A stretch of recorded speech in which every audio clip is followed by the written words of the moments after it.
Shakespeare wrote a whole bunch of sonnets. It's the end of summer, and it's getting close to the end of the series, so I suppose it makes sense to talk about the last summery monster in the game. Michael J. Fox was Alex P. Keaton. And also get it out of the way so I can go out on a high note instead of agonizing over it any longer. Today we are talking about my most hated monster in the game.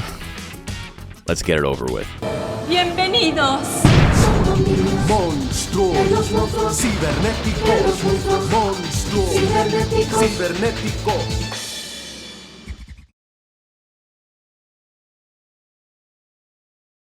Culkin wasn't home alone. Undine is a monster in the game Monster Rancher 2 and never showed up again until Monster Farm Line, when the devs realized you cannot have a gacha game without something for people to want to shell out a shitload of money on. She's a combination of Pixie and Gel with none of the personality of either and a forehead bigger than the sum of its parts. And in a game with monster combination, there's already a combination Pixie Gel, so like, Undine is the Waluigi of this game. Elaborate on that. No. I'm just really not into the waifu aspect of these games. I don't really care if you are. No shade, but it's strange to me to just have like a woman as a pet. I kinda don't like Pixie either for the same reason. But as a stand-in container to absorb all the potential variants of monster girls, I think she gets a pass. She's the quarantine zone. They don't need any other monster girls. I am being informed that the gacha game has added almost nothing but new monster girls. A twink, and this cool frog. Wonderful. A perfect amalgamation of art and commerce. Shout out to the SoftBank sponsored Terminator dog. Certainly that will never age poorly. Undine has huge intelligence, speed, and skill gains, and awful power and defense gains. Her life gain is actually average, which is more than you'd expect from a monster with base stats as striated as this.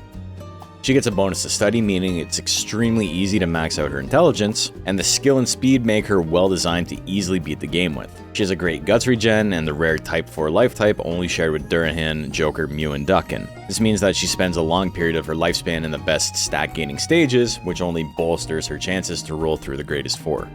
We know stat gains don't really relate to viability in competitive play, but she's astoundingly powerful there too. In theory at least. In my last video I discussed Bajarl, a monster with debatable strength and the ability to win any match regardless, but Undine is essentially the opposite. Phenomenally strong on paper with the uncanny ability to snatch defeat from the jaws of victory. A lot of that can be blamed on Ice Sword. Ice Sword is a weak power tech on a monster that already does not want to invest in power. She doesn't get any good ways to cover this up. Well, she gets one, but we'll get to that in a sec. Slot 1 is where your monster tends to attack the most, and, well, Undine is no exception to this. Spamming this is a great way to lose a fight. Cold Fog is Undine's other basic tech, and it is decidedly much more usable.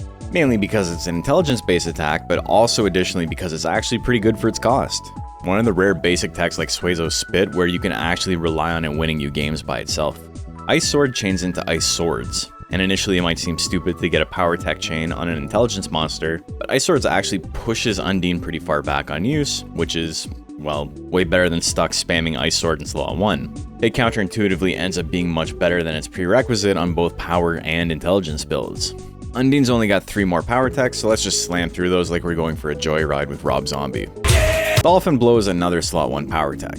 Pretty good, all things considered, I suppose. It's likely her best power tech, so if you're interested in giving nature the middle finger and pumping your Undine full of performance-enhancing drugs to pump up that anemic power gain, you're gonna be doing a lot of dragon punches.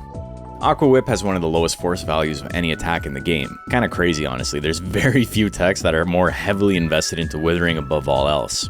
Undine has good guts regen, and with anger this can rip nearly 70 guts from the opponent. Normally a technique like this doesn't see a ton of success in competitive play, but Undine is starved for options, and it's pretty risk-averse all things considered. 2 Whips doubles down on everything here, and it's not worth the cost. Withering 30 versus Withering 40 is a pretty negligible difference, especially when both are enough to easily set your opponent back, and the latter is, often overkill. It's less accurate and costs way more.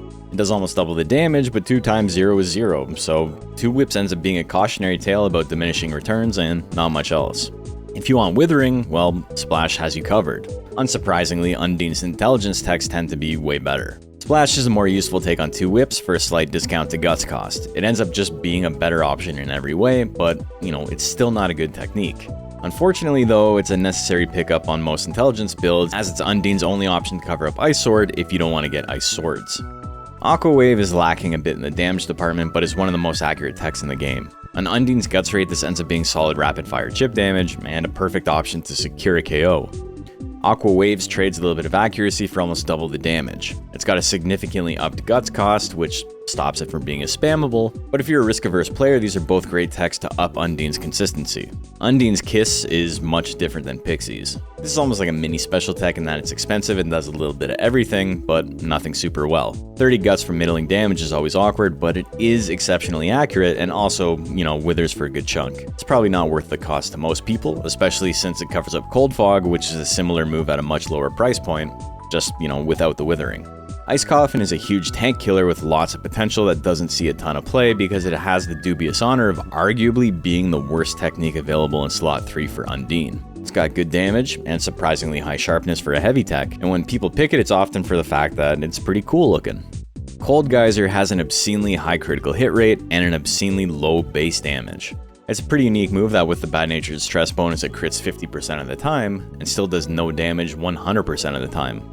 The plus 50% damage modifier from the crit only helps it hit 16 force. It's cheap enough that it's not really a huge investment to swing, but the payoff is so low you're better just hanging onto your guts for something else. It's a really funny move to open around with though, and I suppose you could say it sends a message.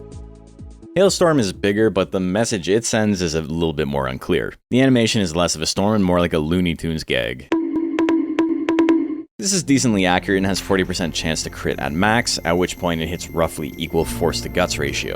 This is usually a pretty decent benchmark for an opener with more than a 50% hit rate, but 60% of the time, even on a hit, you're not going to get it. There's far worse sharp techs out there, but as we're about to see, there's also far better sharp techs out there. Arrow is basically just Hailstorm but cheaper and way more consistent because of it. Same critical hit rate but a way bigger force to guts ratio when it connects. Arrow is one of Undine's most useful moves and nearly every single build grabs it. This is definitely a tech you won't mind seeing your monster spam. Ice Arrow is closer to Hailstorm in actual numbers, but trades Hailstorm's pretty good accuracy for instead even more critical hit chance, a big boost to Withering, and a discounted guts cost. This is also an extremely common pickup for Undine, though in slot 3 you have a few other good options to pick between than you do in slot 2 with Arrow. But you're probably picking up Ice Arrow anyway because Icicle Arrow is a gigantic round opener for Undine. 30 Sharpness pushes its critical hit rate up to 50% with the bad natured stress bonus, and a base 30 Force means that this becomes a strong A-Force tech every time it crits. For only 35 Guts, this is a really scary move to be staring down on frame 1 of a fight, and the chunk of Withering it does also allows Undine to outpace most of its monsters on the race to build up enough guts to attack again. She often just needs a small chip damage tech or 2 to finish off any stragglers after an Icicle Arrow crit, which makes it a really good use of your 50 gut stockpile at round open. Cold Whirl is a mini Death Final archetype tech and has all the baggage attached to a move like that.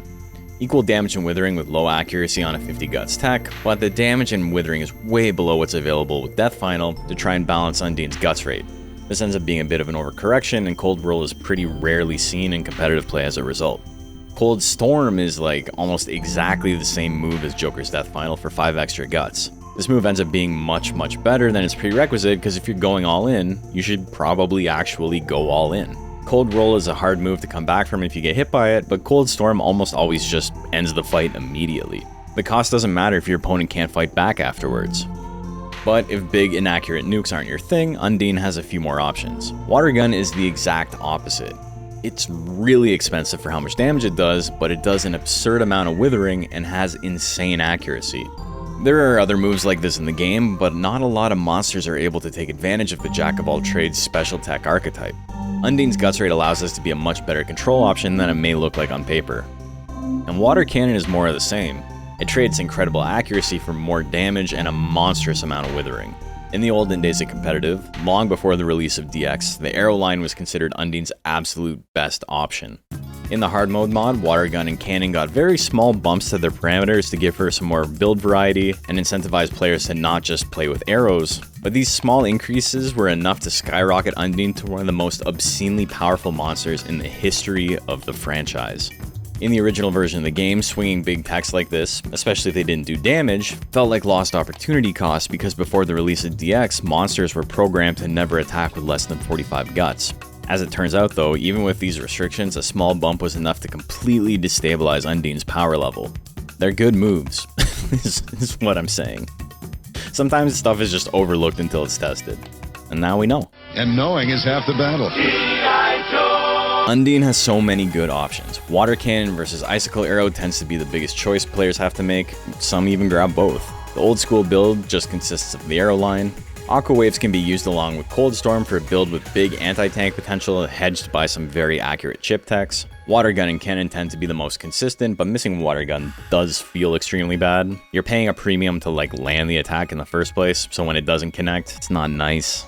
Ice Swords being used to push you out of slot 1 is a relatively recent choice people have been picking up, and otherwise in slot 1 you grab Splash because nothing is worse than wasting all your guts on Ice Sword. The best Undine is Purebred. You don't really have a lot of options here. Though for power builds, people tend to grab Siren, the Joker subbreed, because 2 whips requires a nature too low for the purebred Undine to ever actually reach. She starts with plus 80 nature, which is nearing Galley and Phoenix territory, and forcing it down 100 points to minus 20 is just barely enough for Aqua Whip, but not the next move in the chain. The move kinda sucks, so you can avoid it either way, but just know that the only way to get it on the purebred is passing it on through combination with a Siren parent. Undine's incredibly weak slot 1 is the only thing stopping it from being a top 3 or 4 monster in the entire game. It tends to make her really inconsistent and turns an otherwise perennial tournament threat into a monster that any opponent can luck out a win against. She lives the unfortunate existence of commonly disappointing her ranchers while existing at a theoretical power level that never allows for sympathy. No one will ever admit that your Undine lost because it just swung Ice Sword 12 times. Your opponent is going to be praised for slaying a top tier and overcoming an insurmountable challenge. You're never going to have people feel bad for losing with a monster that deserves a trip to the Shrek rave when she pops off. And good. I hate her ass. I'm no closer to understanding why I don't like her after writing this whole thing, but I don't think that matters. Vibes are off. Sucks to suck. But what doesn't suck is Patreon. Thank you guys. Thank you again for supporting me throughout the summer. I know we weren't really doing a lot of videos, but you guys are the best. That goes for the YouTube memberships too. Sorry guys, didn't mean to forget about you. I didn't forget about you. I'm mentioning you right now. There's only, 2 or 3 more monsters left in the series? We're getting real close to ending the Rancher rundowns, and then, I don't know. Sky's the limit, I suppose. But thank you for going along with me on this ride, and yeah, I will see you in the next one.